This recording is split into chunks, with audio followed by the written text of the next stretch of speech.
Ordoro is really closely integrated with Shopify, and this integration is really quick to set up and simple to use. So to get started, we'll see I'm already logged into my Shopify store over here.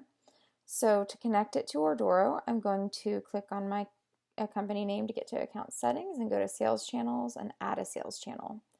I'll select Shopify from the drop down, and then it's going to ask for my store URL. So I'm over here in my admin panel. I will just copy that and paste it here. And when I click add sales channel, what it's going to do is go authorize and verify that I have access to that Shopify store. So since I'm already logged in, it's going to go see that and confirm access. If you weren't already logged in, it would just route you to log in and you would confirm access that way.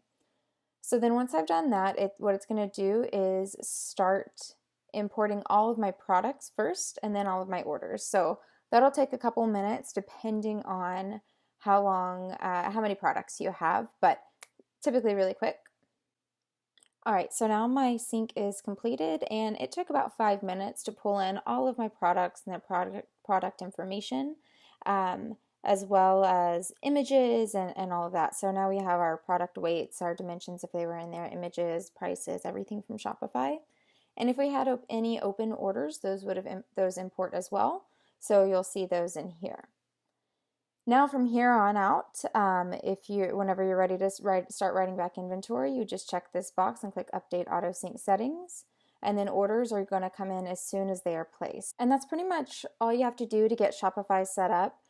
From there, everyone will be able to come in here and create your orders and everything and get those shipping labels shipped out.